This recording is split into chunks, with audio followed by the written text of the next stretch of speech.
Hello, welcome to Madhu's kitchen BNG. আমাকে অনেকেই বলে বাচ্চাদের টিফিনের জন্য কিছু দেখাও। আমি তাই জন্য আজকে ভাবলাম পোহা দেখাই।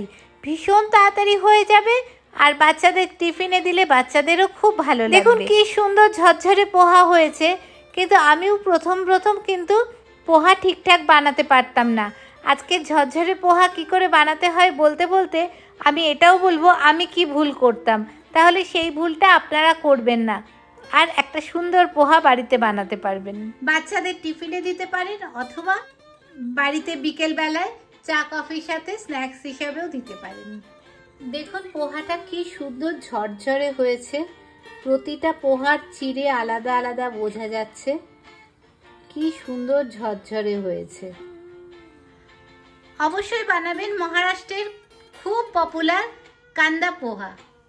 পোহা বানানোর জন্য 1 কাপ চিড়ে নিতে হবে। এই 1 কাপ চিড়েটা 200 গ্রাম মতো হবে।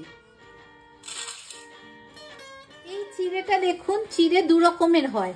একটা হয় পাতলা চিড়ে, যেটা দিয়ে চিড়ে ভাজা হয়, আরেকটা হচ্ছে একটু মোটা চিড়ে, যেটা দিয়ে পোহা বানাতে হয়।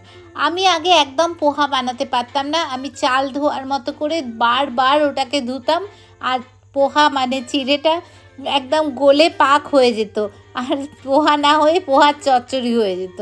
তো আমার এক মুম্বাইয়ের বড় ননদ আছে, ও আমাকে মুম্বাইয়া স্টাইলের পোহা বানানো শিখিয়ে দিল যে আমি কোথায় ভুলটা করি।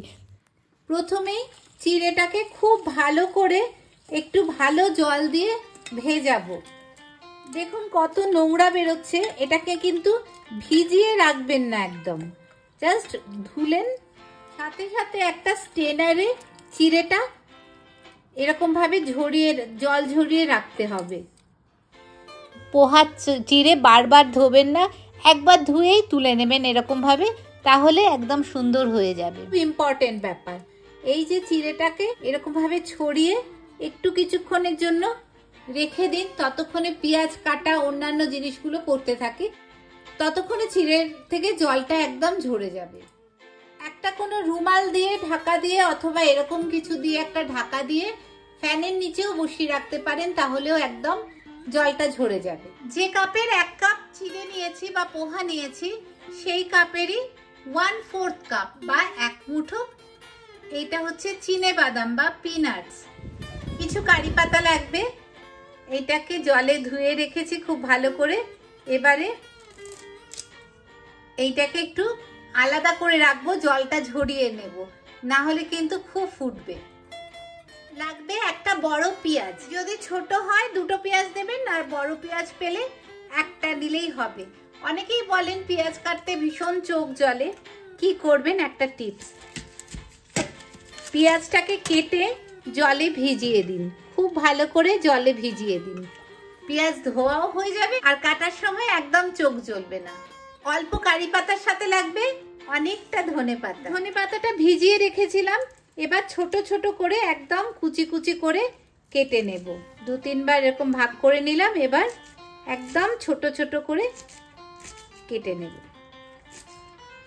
হাফ লেবু লাগবে, তবে লেবু যদি পছন্দ না করেন না দিলেও হবে। ফোড়নের জন্য লাগবে একটু সর্ষে আর কাঁচা লঙ্কা। কাঁচা লঙ্কা এটা বাচ্চারা খাবে, তো তাই জন্য আমি একটা লঙ্কা দিলাম, কুচি কুচি করে লঙ্কা দিচ্ছি না। ধনেপাতা কাটতে কাটতে পেঁয়াজটা অনেকক্ষণ ভেজানো ছিল, এবার পেঁয়াজটা কেটে নেব।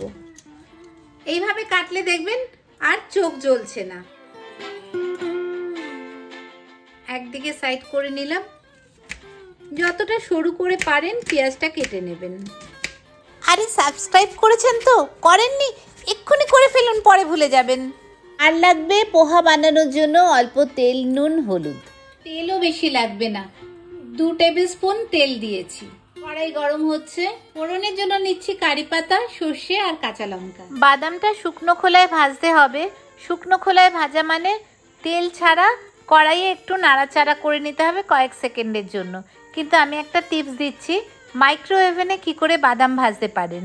বাদামটা যদি এরকম অল্প হয় তাহলে 1.5 মিনিট মতো লাগবে, আর যদি বেশি হয় তাহলে 2 মিনিট মতো লাগবে। বাদামটা মাইক্রোওয়েভেনে দিয়ে 1 মিনিট চালিয়ে দিন, তারপরে একটু নাড়াচাড়া করে আবার 30 সেকেন্ডের মতো চালাবো। এবার একটু স্ট্যান্ডিং টাইম দিয়ে বের করে নিন, দেখবেন বাদাম সুন্দর ভাজা হয়ে গেছে। এইভাবে আপনারা জিরে ধনে ভাজা, গরম মশলা ভাজা এসবও করতে পারেন। তেল গরম হয়ে গেছে, এবার একটা কাঁচা লঙ্কা চিড়ে এর মধ্যে দিলাম, হাফ টিস্পুন সর্ষে দিলাম, কারি পাতাটা দিয়েই পেঁয়াজগুলো দিয়ে দেব। কারি পাতা ফোড়ন দিয়ে বেশিক্ষণ রাখলেই তাড়াতাড়ি কারি পাতাগুলো একে তো ভীষণ জোরে ফোটে, আর তাছাড়া ভীষণ তাড়াতাড়ি পুড়ে যায়। তাই জন্য কারি পাতাটা দিয়েই পেঁয়াজটা দিয়ে দিলাম, যাতে কারি পাতাগুলো পুড়ে না যায়। কারি পাতার একটা সুন্দর গন্ধ যেন পোহার মধ্যে পাওয়া যায়। মহারাষ্ট্রে এই পোহাটাকে বলে কান্দা পোহা। কান্দা পোহা মানে কিন্তু কাঁদতে কাঁদতে পোহা বানাতে বলছে না, কান্দা মানে পেঁয়াজ, পেঁয়াজের পোহা বলে এটাকে বলে কান্দা পোহা। পেঁয়াজটা কিন্তু একদম লাল করে ভাজা হবে না, একটু ভাজতে শুরু হতেই 1 টিস্পুন নুন দিয়ে দিলাম। সুন্দর কালার আসার জন্য একটুখানি হলুদ, হাফ টিস্পুনের থেকে কম হলুদ দিলাম। এবার আবার ভালো করে ভাজবো। এটা সবটা মিশিয়ে দিচ্ছি। একটু ভাজা ভাজা হয়ে গেছে, এবার এই বাদাম ভাজাটা, এটা কিন্তু শুকনো খোলায় ভাজা নয়, মাইক্রোওয়েভে ভাজা বাদাম ভাজা এর মধ্যে দিয়ে দিলাম। এবার আবার ভালো করে মিশিয়ে দেব। দেখুন পেঁয়াজ কাটা, বাদাম ভাজা, পেঁয়াজ ভাজা এইসব করতে করতে চিড়ের জলটা কিন্তু একদম ঝরে গেছে। দেখুন চিড়েগুলো কিন্তু সব কটা গোটা গোটা সুন্দর আছে। চিড়ের জলটা একদম ঝরে গেছে, একদম ঝরঝরে হয়ে গেছে। এবার দেখুন এই যে সামনে ওপরে রেখেছি, কোনো জল পড়ছে না। এবার আস্তে আস্তে চিড়েটা এর মধ্যে দিয়ে দেব। এবার ভালো করে মিশিয়ে দেব।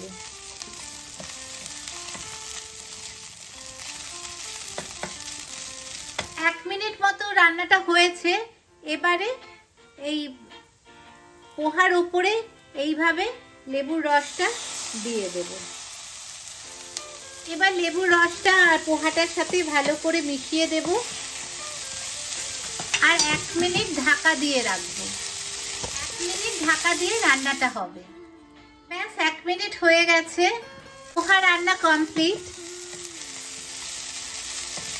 কি সুন্দর হয়েছে। এবারে এই ধনেপাতা কুচিটা এর মধ্যে দিয়ে দেব, আর ভালো করে মিশিয়ে দেব। খুব ভালো করে মিশিয়ে দিয়েছি। এবার গ্যাসটা অফ করে দেব। অফ করে দিয়েছি। এবার ঢাকা দিয়ে কিছুক্ষণ স্ট্যান্ডিং টাইম রাখবো। সব সময় স্ট্যান্ডিং টাইম রাখলে না রান্না খুব ভালো হয়, তাহলে এই সব কটা গন্ধ একসাথে মিশে যাবে। লেবু, ধনেপাতা সব কটার গন্ধ একসাথে খুব ভালো করে মিশে যাবে। 1 মিনিট হয়ে গেছে। দেখুন কি সুন্দর পোহা তৈরি হয়ে গেছে, কি সুন্দর পোহা তৈরি হয়ে গেছে।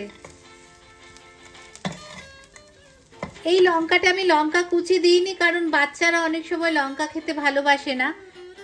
তাই জন্য যদি লঙ্কা আপনারা ঝাল খান তাহলে লঙ্কা দেবেন, আর না হলে এই যে ফোড়নের লঙ্কাটা পরে ফেলে দেবেন। দেখুন কি সুন্দর পোহা তৈরি হয়ে গেছে। এরকম ভাবে টিফিনে, বাচ্চাদের টিফিনে এরকম পোহা দিয়ে দিতে পারেন, খুব তাড়াতাড়ি হয়ে যাবে। তৈরি হয়ে গেল কি সুন্দর পোহা।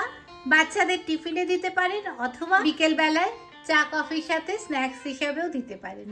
স্ন্যাক্সের সাথে পোহা দিলে একটু ওপরে এরকম একটু চানাচুর, ঝুরি ভাজা কিছু একটা ওপরে দিয়ে সাজিয়ে দিতে পারেন, তাহলে সেটা খুব ভালো লাগবে। আমার চ্যানেলে নানা রকম প্লেলিস্ট রেখেছি, আপনাদের ভিডিও খুঁজতে সুবিধা হবে। এন্ড স্ক্রিনেও অনেক ভিডিও রাখবো, আপনারা দেখতে পারেন। ভালো লাগলে সাবস্ক্রাইব করে একটা লাইক দিয়ে একটু বন্ধুদের সাথে শেয়ার করে দেবেন প্লিজ। ভালো থাকবেন সবাই। Thank you.